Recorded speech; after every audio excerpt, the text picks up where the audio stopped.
Hi, good evening, and welcome to tonight's Wellness Wednesday.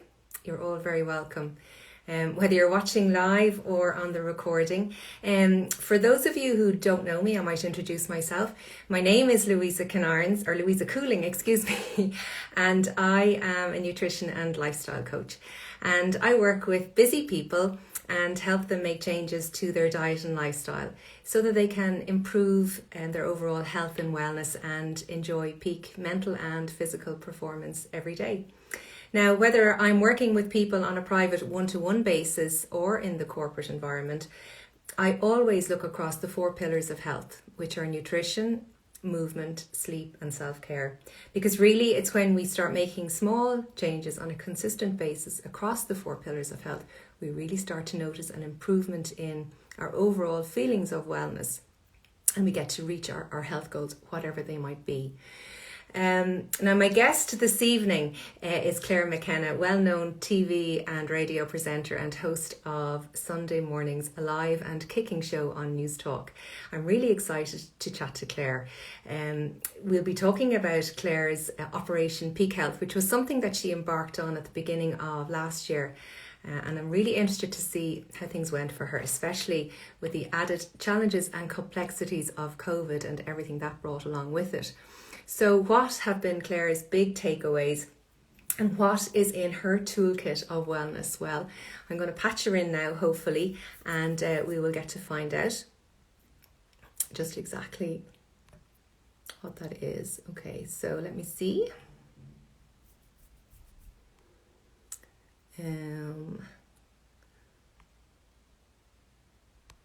Okay, I'll send an invite. Actually, there you are joined. Hi, Clare. How are you? I can see that you've joined. So if you're ready to send in a request, yes, indeed.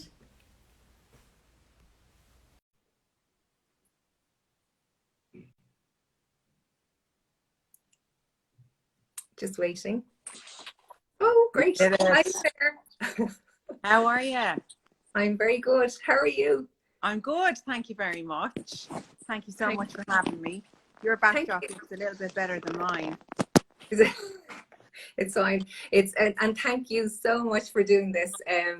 I have to say, Clare, I think I never got such a quick response when I sent you a message, however many weeks ago, and asked you, would you do this? You were back with an instant going, yes, love to, when, and I was so grateful. So thank you very much, because I know you are really, really busy at the moment. Does that mean I spend far too much time on my phone? That I'm No, there it to see the message. Well, we'll be talking about that, the whole technology and the impact it's having on our life. But no, I'm really, really, really grateful. No, I'm delighted. I love talking about anything like this. So yeah, I'm delighted to be asked. Thank you for having me. Yeah, no problem. No, I'm great.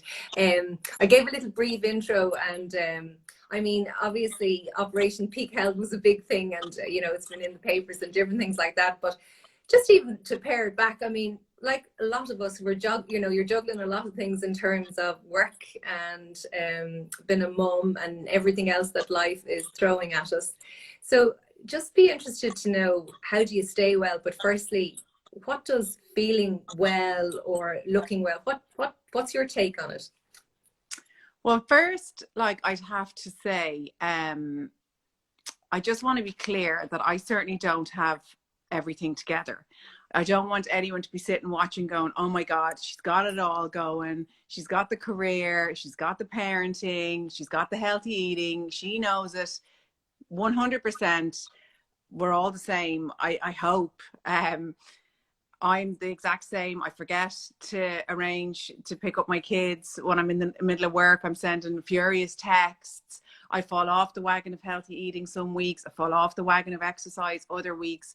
But I do have some staples that I do stick to. So I just like to be clear. I hate showing off. I want to be really honest and upfront. I hate this kind of image that we are really being forced to project, that everything is fantastic.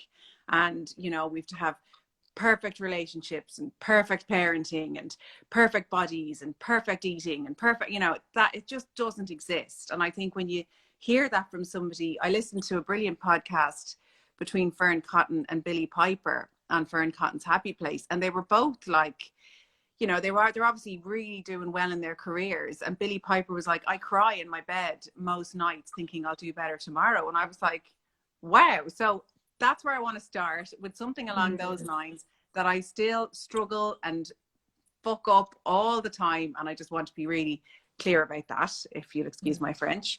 That's But okay. the things that I really do come back to when I feel I've kind of lost my way are things as well that I have really learned over the last year and a half presenting Alive and Kicking, because I've had so many experts in front of me, from either people that have had lived experience or are medical experts, or, you know, more holistic therapies, that kind of thing.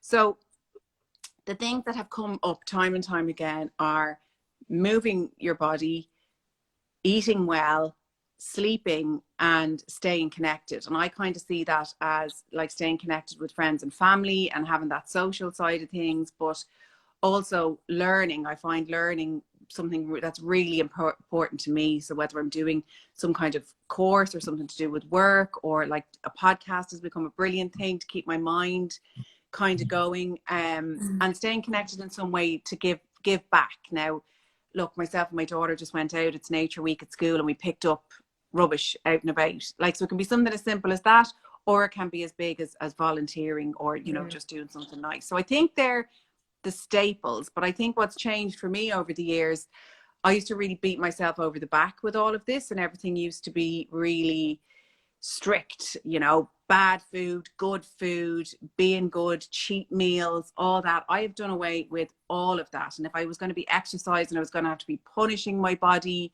and working out really hard. And I think we're kind of sold that idea. And everyone's like, am I supposed to be getting up at 5 a.m.? And am I supposed to be doing CrossFit? And am I supposed to be doing weights? And am I supposed to be running marathons? And that's not to say that all of those things aren't fantastic. But then some people get overwhelmed and they don't even just go out for a walk. And sometimes just starting with a half an hour walk 3 times a week, and that's your headspace time, is enough. So I've kind of changed. I think when you're feeling well, it's when you're feeling happy in yourself. And I think that can come from pizza and a margarita with the girls just as much as it can with that half an hour walk or a retreat some weekend somewhere. So I think that's where I kind of have flipped in recent times. Yeah.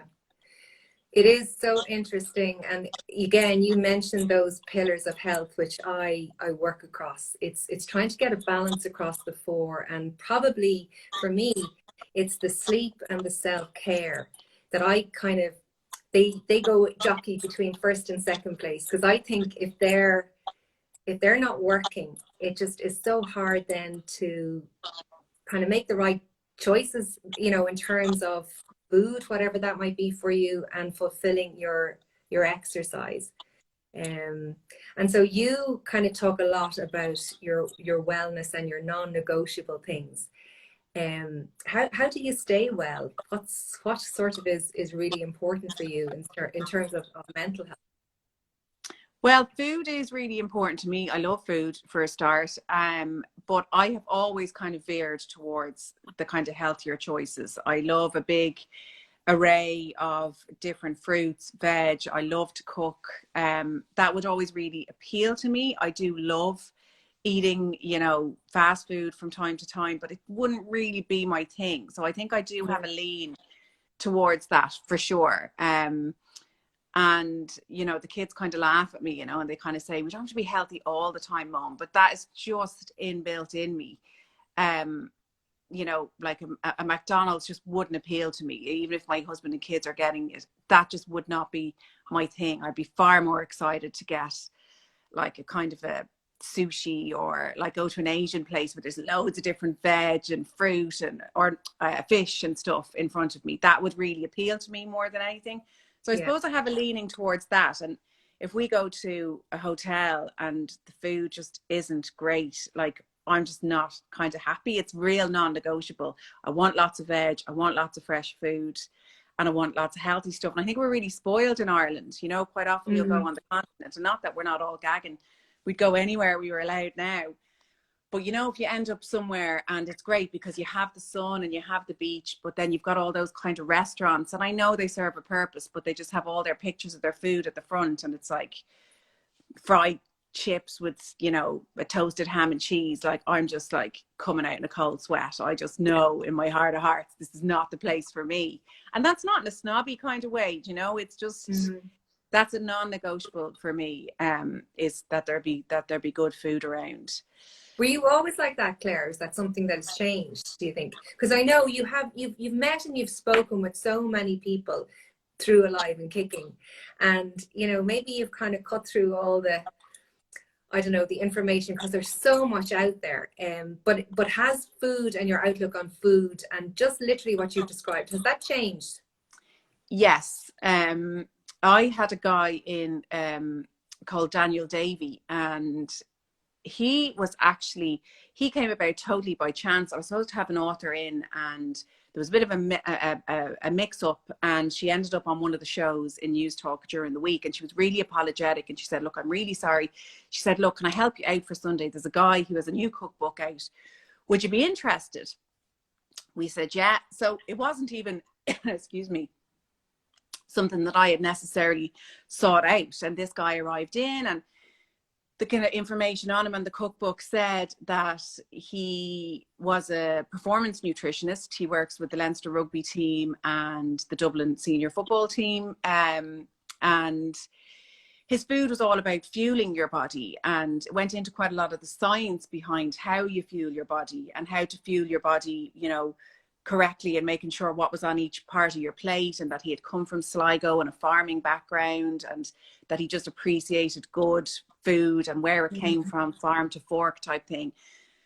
But it was something he said in the ad break, and he was talking about how we view health, and he was talking about how we're really focusing so much on the aesthetic and how we look, and are we getting a six pack, and are we losing weight? And he said, we're not talking about different markers like our long-term health and our lean muscle mass. And he was talking about a DEXA scanner and how he thinks that should be in every GP's office, so that when you go with a health issue, you hop up on it and you're keeping an eye on it, and not like out of any kind of judgment of how you look, but to just keep an eye, because that will be your indicator of how healthy you will be as you age. And I just thought, for a start, the DEXA scanner, sorry, Claire, for people, that the DEXA scanner, as I understand, is for bone density, is it? Or are you talking more about body composition? You can do both. You can do both. Okay. You can have a look at your bone density, but you can also, like, it's a full scan that can show what your body fat percentage is. Yes. I know a lot of people go to gyms and they kind of do the pincers, and this is the most detailed scan. So things like your lean muscle and body fat, and even your metabolic age and all that sort of stuff. Yes, your body composition. Yeah, very good. So I kind of thought I want to get on this thing and, you know, see where I'm at, because I, as I said, would have considered myself to be very healthy. I had green tea in the cupboard. I, you know, ate all the stuff.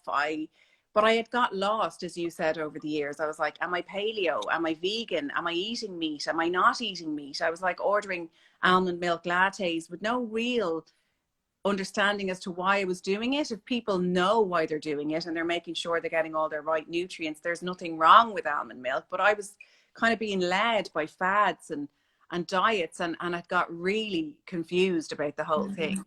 So that's why I decided to really kind of pare it all back and start again. And I got him on board. I got another brilliant woman on board. She had been a bodybuilder. Clare McKenna is her name. Now I'm talking like the bodybuilders that go out in the bikinis, you know, and they're all like completely ripped. So they eat a very specialized diet and work really, really hard for competition. And a lot of them end up, their heads are a little bit messed with eating, because they're striving for this perfection, and they can never really go back to the normal body and the normal eating. They find it really difficult.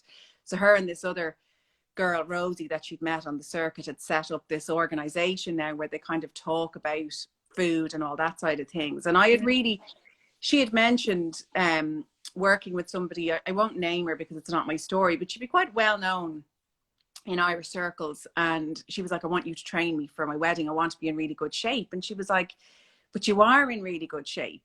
And what they worked on was how she was seeing herself and how she was feeling about herself. And I thought, well, that's really interesting. So I got her on board as well. And working with them over the 8 months just completely changed the way I view food, the way I view my health, the way I set myself targets and goals. In fact, they're kind of gone. I don't think there's good food or bad food. I don't think carbohydrates are bad. Like, all of that was in my head. Like, I would sort of congratulate myself if I just had a salad, and I'd be like, that's great now. Because I think that's a real conditioning we kind of get, particularly as women, to lose weight, lose weight, lose weight. So it's always in your head, and you're thinking you're making a healthy choice. And again, it's not that salad's not healthy, but I'd be wondering why I was too exhausted. Like, I went to the GP and I was like, I'm really tired all the time.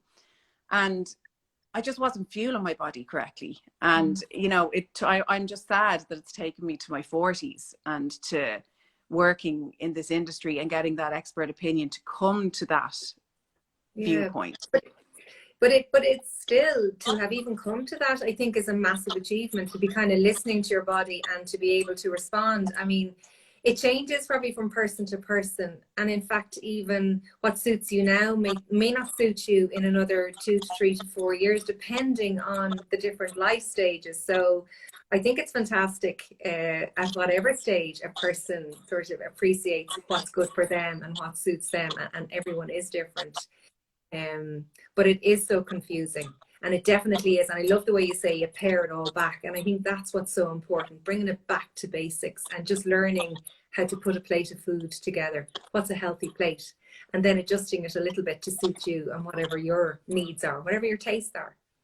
Yeah, and it's such a good point that everybody is different. And I always say that when I first started presenting the show, I said, I never want this to be preachy. And that's why I started out saying, look, I don't have everything together. I don't know all the answers. I'm still figuring so much out.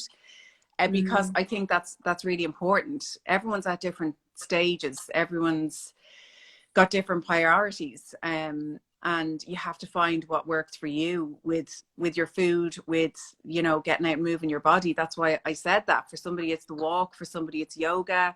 For somebody, it's a mix of all of that. So I do think that's really important. Yeah.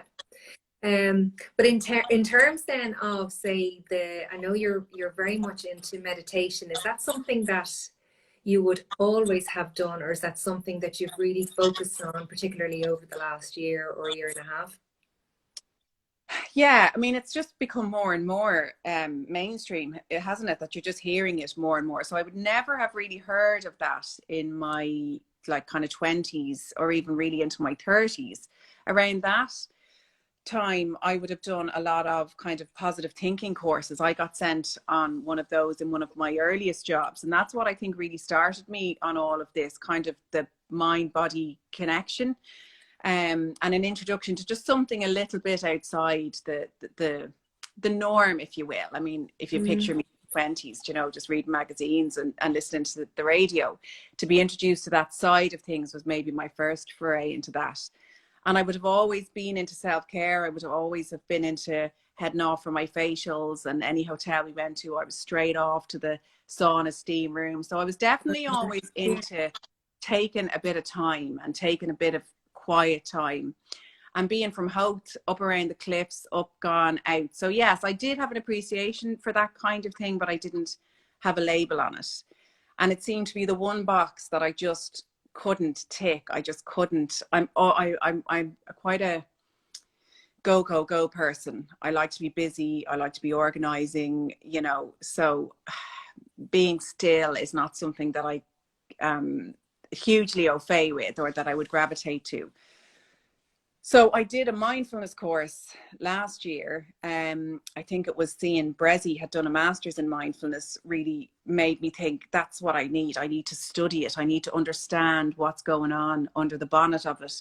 And then I'll do it. I want to know what's firing in my brain, and then I'll get it. But I didn't realize that it's called a mindfulness-based stress reduction techniques is what the course is. But you actually have to just do it for the 8 weeks.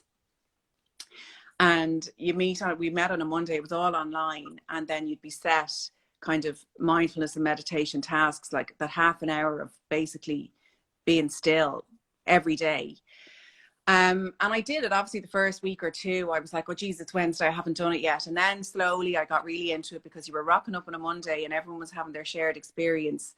And around that time, my dad died at the end of last year, and he was really unwell at that time. And that's when I really saw the benefit of it, because I actually sat and processed all of that. Sometimes I used to sit and sob. Sometimes I used to sit and think about what was happening. I'm not really in with the sit and think of nothing. Like, I haven't quite got that. I think that's a muscle that really needs to be flexed. And in fact, in the course, she was like, what are you talking about? No thoughts. That's like trying to stop your heart beating or your blood flowing. Thoughts are completely normal. What you're trying to do is stop letting your thoughts control you. You're just bringing yourself back, and you're taking a few deep breaths. And I don't think I would have got through that time as strongly as I did without it. So now it would be something I would turn to. And more recently, I did a course. I don't know if you're familiar with the Still.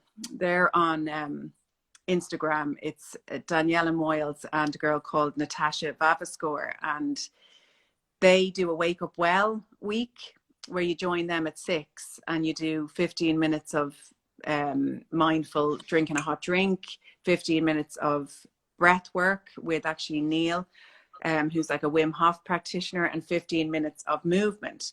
And I would have always said, like, I love my sleep. I'll get up at 7 and get the kids going. I'm not one for an early morning, but I did 2 rounds of that. And now I get up at 6 and I just have a moment of stillness, whether I'm just with my cup of tea and I just light the candle and I just sit there for a minute. And that has made a massive impact to my day as well. So I'm quite new to all of that. I'm quite surprised. And you do that every morning now? I have been doing it every morning. Now, I think one of my biggest health and wellness tips is listening to your own body. And it can be quite hard, as you say, to cut out all the chatter. But if I feel tired and I feel, you know, there's been a late night or there's been a bad sleep, or I'm not feeling it, I won't do it. I don't want to beat my head, you know, beat my back with, you have to get up in the morning at 6, because then you're totally defeating the purpose. But actually, I've got to a point, and look, the bright mornings are helping. I don't know, in the depths of winter when the rain is bashing against the black window, maybe I won't do it then. And I think it's all about changing with the seasons a little bit as well. But I have found, when I roll up the curtains at 6, make myself a hot drink, come back, sit for a minute. Sometimes I might listen to something guided. Sometimes I might just sit there. Sometimes I might just write a list of things that are in my head to get done that day. But it has definitely made me calmer for the school run and more productive for the day. And it was doing those 2 weeks that showed me that. That's interesting. And I think that's really, you know, that point that it's doing something, no matter how small it is, but doing it consistently. I think it's not just that there's a sudden, you know, realization of, oh, everything is different and everything is wonderful, but there's just this gradual sort of, you notice things, or you notice that you react in a better way, you know, or you respond in a better way rather than sort of a knee-jerk reaction. For me anyway, that's the way it is. And I think that point you made is really valid. Some mornings I wake up, and again, I am trying to incorporate meditation more regularly, and it's guided meditation. But sometimes when those thoughts come in, there's so much going on that for me, I journal on those mornings sometimes, or I just write what's going on, because I get more frustrated. I don't know if you feel like that, but or if the listeners might, but when you're trying to meditate and the thoughts are coming and you know you're supposed to accept them and move on, but if it doesn't happen, it can actually, I find, do the opposite. So I'm better off writing and trying to get it out, whatever's going on. I think so. Like, I'm excited to get better at it. I don't know if you've read Glennon Doyle's book, Untamed. Right. It's a brilliant book. It's kind of like a series of essays on her kind of musings of being a woman, basically. But she's got some great stories to tell. But she talks about meditation and just not getting it. But she just forced herself. The kids would go to school, she'd get into a wardrobe. I always picture it kind of like, she's American, so I always picture it like in E.T., you know, the wardrobe where they hide E.T., because there must have been space. You couldn't actually just get into a wardrobe. But anyway, that aside, that's just my meanderings. She used to get into the wardrobe, and then she did it so much and so consistently that she said she felt herself sink down into herself, and she calls it the knowing. And now she can just sink into that. So when things are stressful, or even in work sometimes, because she does a lot of activism work and she's a lot going on, and people will ask her something and she'll just say, give me a moment, and she can just go to a bathroom or go somewhere and then sink in and go, what do I need in this moment, and kind of come to an answer. So, I mean, look, that's the holy grail. That's what we're all looking to get to. And I would be excited to do that, but I'm not there yet. But I know, I don't think, well, I'm certainly not, but it's just trying to do a little bit, and even a little bit of breathing during the day, a little bit of box breathing, or just something just to slow everything down. I think is really important. Well, they kind of say that, you know, meditation or even going for a walk for people that are really suffering with anxiety or stress, and everyone has a low level of anxiety with all the stuff that's going on now, and it's very normal. But I have, you know, interviewed a lot of people about, you know, severe anxiety or people that would be suffering from panic attacks. And there's no point in saying to that person, oh, like, why don't you just sit down and meditate, or why don't you just go out for a walk? Because it's already gone too far. But what they do say, you know, to avoid getting to that stage, to be small and consistent along the way. We shouldn't wait for things to get bad, is what I'm trying to say. We shouldn't wait to get really stressed to be going, oh, right, I should meditate, because that's not the time. But to just take, I think when we call it meditating, again, we're thinking we have to become this Buddhist type person. But if we're just saying, do you know what, I'm taking 10 minutes to myself to take a few deep breaths. And yeah, like you say, write down a list, drink a hot drink, and just be literally drinking the hot drink, not thinking about dinner later or what you said to your mother this morning. That's all you have to do, and take the pressure off. Yeah. Or just do something. Just something that brings a smile to your face or lifts your spirit, whatever it is. It's all good. I was going to ask you about sleep, which again is another really important part of good health. And it, you know, as I say, it does an awful lot of the heavy lifting. But what is your sleep like, and do you prioritize it? I really prioritize sleep. I really do. I think kids really help with that. I know some people will laugh. It depends on what kind of a sleeper you have in your house. But I just found that having a family just put a whole different schedule on the clock. Now, mine are a bit older now, but when everything goes quiet at 7 o'clock, I used to kind of come alive at that time, I suppose, because it was my time to myself. But now my kids go to bed about 8:30, 9 o'clock. I just can't be arsed sometimes going down and watching Netflix or doing anything. I just get into bed. I'm quite happy with my candles lit, reading my book in bed, and I could be asleep at 9:30. Like, I would get a solid 8-9 hours. I need it. I definitely need it. I had to get rid of the phone beside the bed because no matter how much you try, you're on it. And I'd be ordering clothes for the kids, or I'd be checking things, and you just go down a rabbit hole and you just think you're just going to check one thing, and then you're looking at Instagram and 2 hours have passed.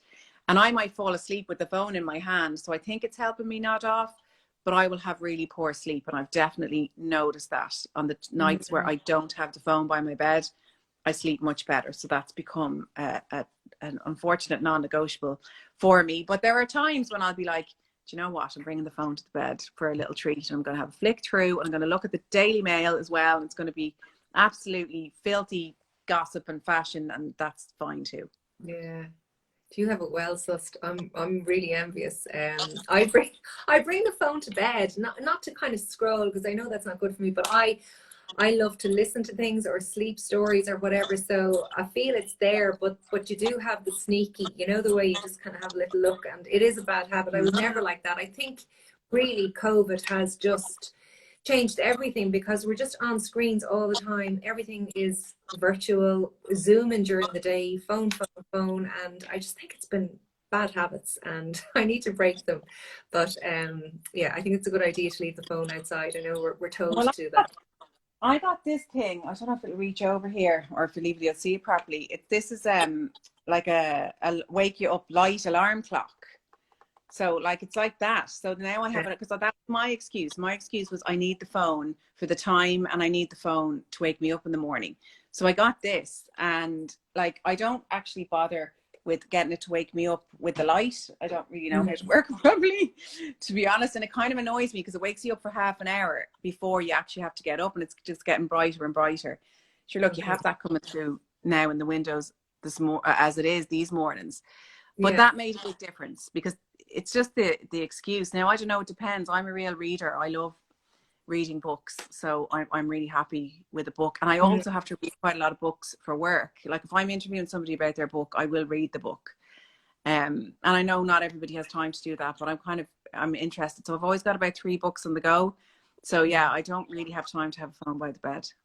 Yeah, well, that's fantastic that you get sleep. Yeah, it's just brilliant, and it's something that it can be different for everybody. But when you're not sleeping, it's difficult. Yeah, I Um, mean, my husband, you know, he'd bring his phone to bed every night and he'd flick through and he'd check football scores and he'd be texting friends and then he'd roll over and he'd be asleep like that. And he doesn't, like, he's up at 5 for work and it doesn't, like, cause yeah, him any hassle. So again, everybody's different. But I just know in myself, I don't sleep well. And you know, sometimes you go to bed tired and you start flicking and then I go, right, I must go to sleep.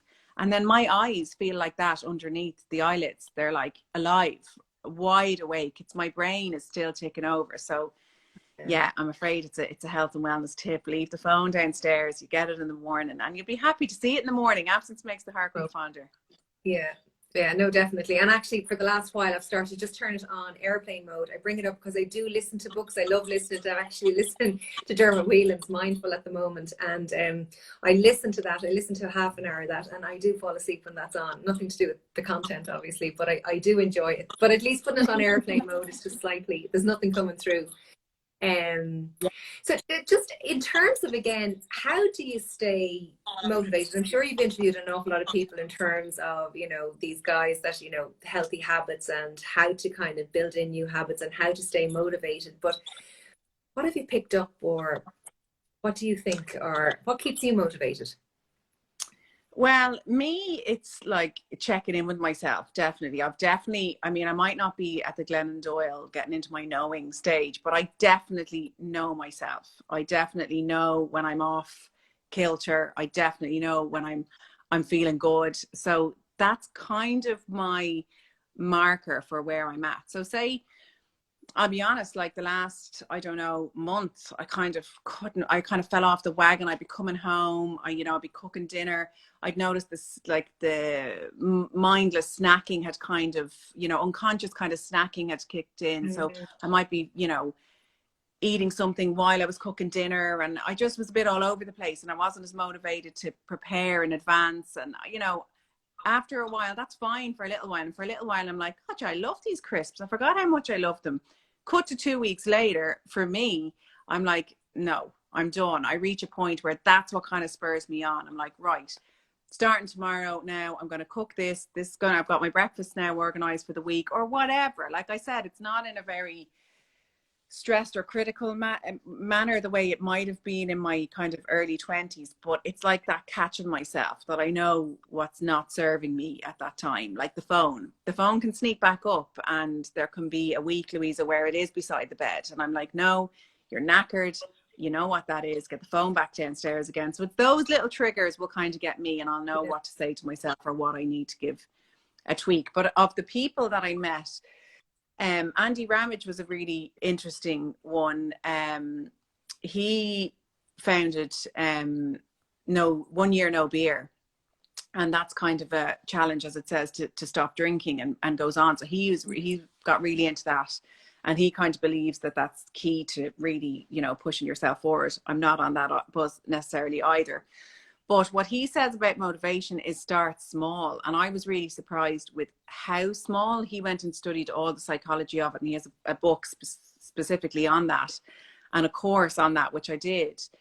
And he says, like, if you want to start meditating in the morning, you don't wake up on a Monday morning and start meditating for 10 minutes. That's too much. And like, you will fail. Like, you will stop by Tuesday, Wednesday, Thursday, it'll be gone and you'll be given out to yourself and beating yourself over the head over it. So start with downloading the app of the meditation, the app meditation app you're going to use. yeah, And for the first 3 weeks, you get out of the bed and you hit the meditation app and that's it. And I was like, what do you mean that's it? And he's like, no, that is all you have to do. And then because you are set up to succeed, so you're like, I can do that, I'm totally going to do that. And that's the mindset you need to be in. You don't want to be in the, I can't do this, I'm not going to be able to do this, oh my god, that is all what you want to get rid of. And after the 3 weeks of just pressing the button, then you might do it for a minute and then you might do it for 2 minutes and then it just becomes a habit. You're getting out of bed, you're pressing that button without even thinking. So that kind of blew my mind a little bit. But the lady I mentioned earlier, Clare McKenna, who had been the the bodybuilder. She was also a yoga instructor who'd done like 900 hours of yoga training in India. She's a headstand specialist. She's just an overachiever. She does whatever she does to the nth degree, and she doesn't believe in motivation. She's like, it's just not a thing. You're either into doing something or you're not. There's no such thing as this magic motivation that's just going to come down. It has to be something you like. And that's why I think with exercise, with food, with whatever, you have to do it because it makes you feel good, and you have to find the things that light you up and that you enjoy doing. Otherwise, what are you doing it for? It kind of defeats the purpose. Yeah, I think sometimes people wait to be motivated, or they want but I think sometimes you have to do something. You have to take action to get motivated. And as you say, even doing one small thing, saying that you're going to do it, setting the intention and doing it, you get that little dopamine buzz, and you'll do it again tomorrow, and you'll build on it. And I think that's great. And I think it's a BJ Fogg as well, Tiny Habits. He writes about that, and the thing about tagging it on to an existing habit. And if you want to floss your teeth, just floss one tooth. Just brush your teeth and floss one tooth, and that's it. Put it away, and then go back and do the same tomorrow. Do one tooth, put it away, and then the third day maybe do another. So that's the way you build it up. But I think probably, don't know how you find it, some people feel that doing something that small, well, it's not really going to give me the results that I want, because people want everything very quickly. Yeah. They want to see a big transformation. But I think if you want to achieve a transformation and you want it to be lifelong, then you have to realize it's taking you 20, 30 years to kind of get to where you are now. It's going to take a little bit of investment in terms of time to get to where you want to get to. And something else I didn't know is that procrastination is kind of part of the process. So that feeling, like I would always have it if I know we haven't had them for a while, but if I have a gym class or anything that night, from the minute I wake up, I'm like, I'm not going. Or if I'm meeting a friend for a sea swim, even though I love it, I'm like, no, I'm just going to text her. I'm just going to tell her, no, I'm not feeling well. Actually, I think I have an ear infection. You just start. And I just ignore that voice now. I just ignore it. I think Usain Bolt probably gets it, even though he can run the fastest in the planet. I think he wakes up on the morning of training because I just don't fancy this. That is just part of it. You just ignore that voice. Now, you get good at what's the real voice and what's the not real voice, because I did say you have to listen to your body. And if you want to stay on in bed in the morning, or you just want to chill out on the couch and eat fucking Doritos one night, that's fine too. But I think you'll know the voice. So I just completely ignore it, and I just rock up to the beach now, and I just rock up to the class, like even my online class. Most of the time I'm like, no, I'm just not going to do it. And I just find myself in front of her in my lycra with my weights ready to go. It's part of it. And there's a brilliant woman, Michelle Moroney. She has a fab book, The Life Audit, and she talks about that, the very same, waking up to meet her friend for a run, and she's just like, I'm just going to text her. I'm going to text her now. She goes to the run. She feels amazing. So yeah, just know that everybody has that voice and thinks they're going to hate it, and chances are you probably won't. That's the interesting thing. How do you know the voice that actually, what, you need to take this morning off, you need to look after yourself, versus you're just trying to back out of this? I think it comes down to my number one of like knowing yourself. You really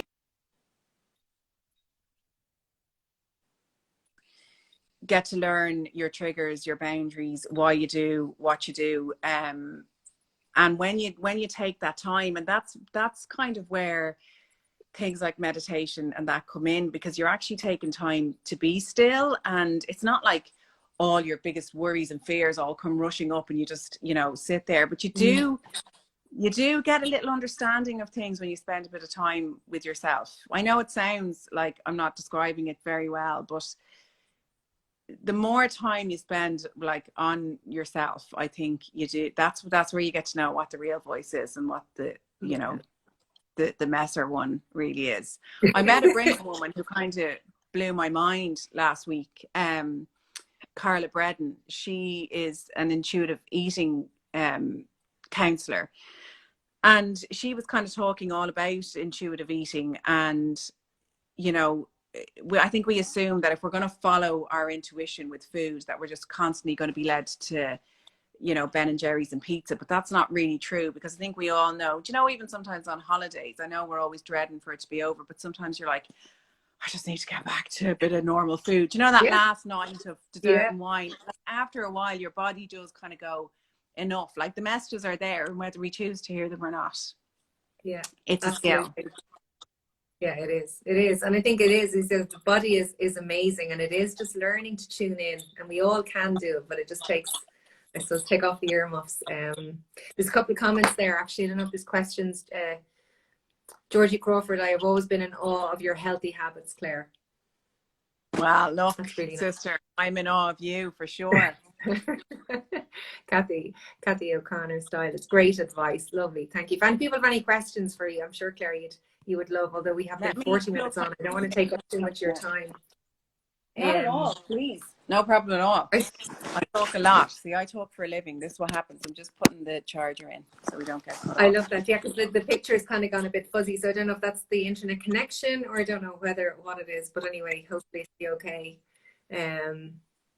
What would you kind of say? I know this is kind of hard, but you know, kind of what would your top 3 things be, or your key advice to somebody who's maybe kind of feeling, yeah, you know what, I need to make a change, or I need to make a start, or I just don't know what to do, or what would you say to them? I would say I'd start with getting out in nature. Like, I think that is like key, whether it's, you know, like your park, or like, I'm so lucky with, you know, even the 5K that I live in, it happens to be beautiful. But I would start there. And I would start without like focusing on wanting to change yourself and starting, because I think a lot of the time as women, we're like, oh, I put on so much weight and I look terrible and I never do anything. And it's all so negative. Stop starting from there. Just think about, what are you going to do to be kind to yourself? What something nice you can do for yourself. So a walk can be a good one. Say you're going to walk down to the little coffee cart. I'm obsessed with those coffee carts now. I hope they stay, even when the coffee shop's open.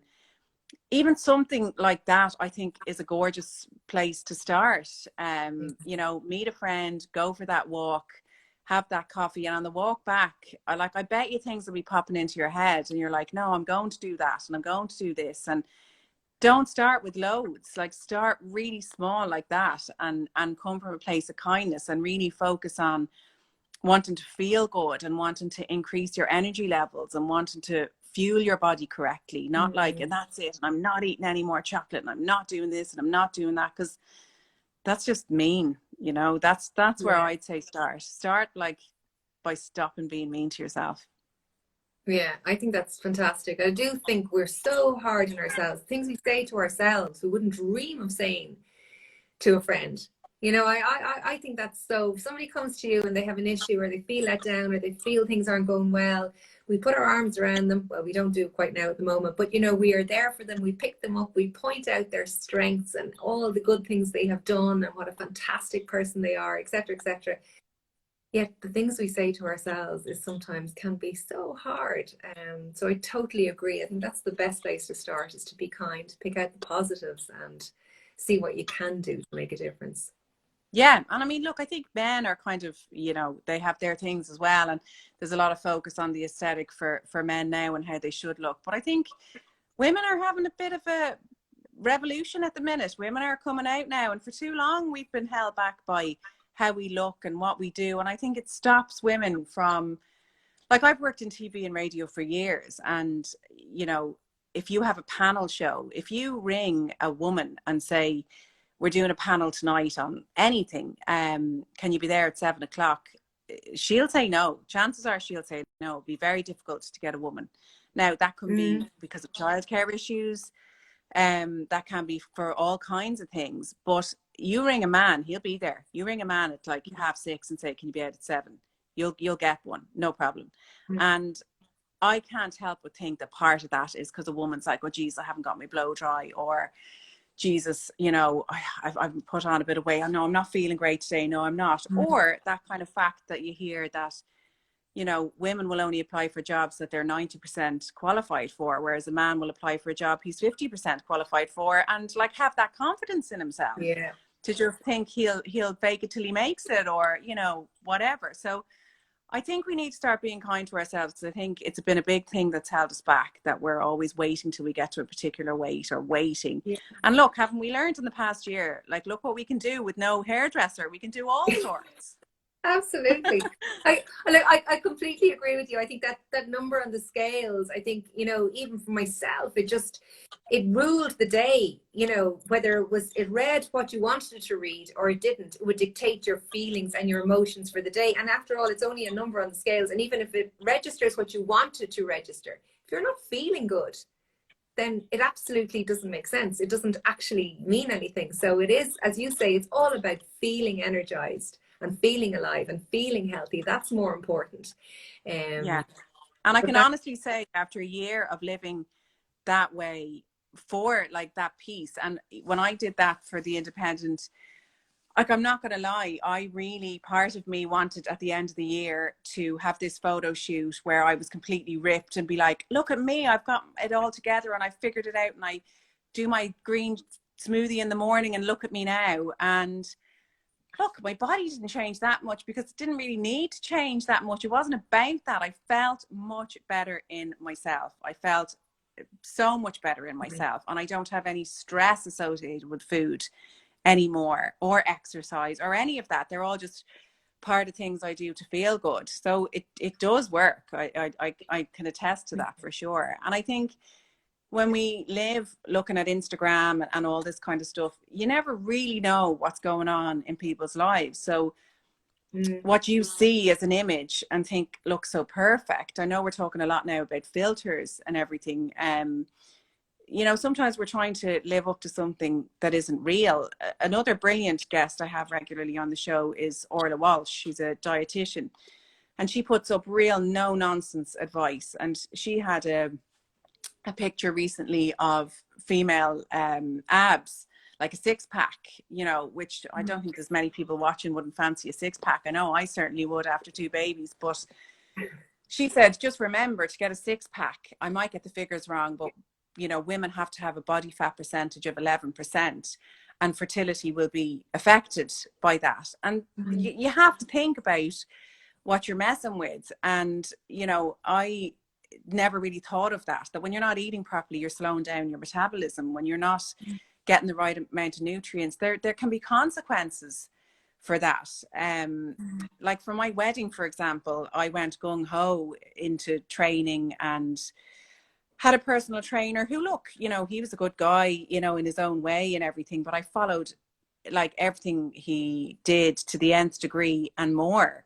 I didn't ever like let it go. I just stuck to it. I remember counting out, breakfast used to be 9 nuts and a chicken breast. And, you know, if I ate 11 nuts, I'd be thinking, Jesus, you really went for it there, Claire. And that was a crazy way to live. I was in the most phenomenal shape. I felt strong. I was full of energy. But like, I had no period. I wasn't getting my period. It wasn't something that really bothered me at the time, because I was like, you know, not looking to get pregnant or anything. And I was thinking, oh, I never matched the two together. I never thought about the way I was eating and the way I was training and my fertility. Now, I you know, once I stopped living like that, everything went back to normal. But I just don't think that we tie all of those things together sometimes. And like I said, we wonder why we're tired all the time, but we're not fueling our body correctly. We look at our skin and we're like, oh my God, what's going on? And it all comes down to that. So yeah, it's taken too long for me to draw all the dots together, unfortunately, but I'm there. You're there. You're a great advocate, I have to say. And I think everything you've said, it makes so much sense, and it's all down to earth, and you've just sort of, you know, spoken in a way that an awful lot of us have felt and feel, and I'm really honest, and I really appreciate your time this evening, Claire, and really, really appreciate it. So I hope anyone who's watching either live or on the replay thank you so much for having me. This conversation. Thank you. The line is going in and out here, so you are fading into the background. There's another few comments there just about Instagram. Yeah, wants you to believe that they have it all together. They have notions that make a lot of women feel crap about themselves. Well, I think you cover that point, filters and etc. etc. So yeah, it's not always what it appears on the outside, but really enjoyed it. Okay, listen, Claire, thank you so much. I really appreciate it. It was lovely to chat with you. And I love your Sunday morning programs. I don't always get to listen to them live, but I always listen to them on the podcast. So it's fantastic. Thank you. Yeah, thank you so much. Thank you so much. And look, maybe we can do it again sometime. And thank you so much to everyone for the comments and everything. Brilliant, Louisa. Thanks so much. See you, Claire. Bye. Bye. Thanks so much.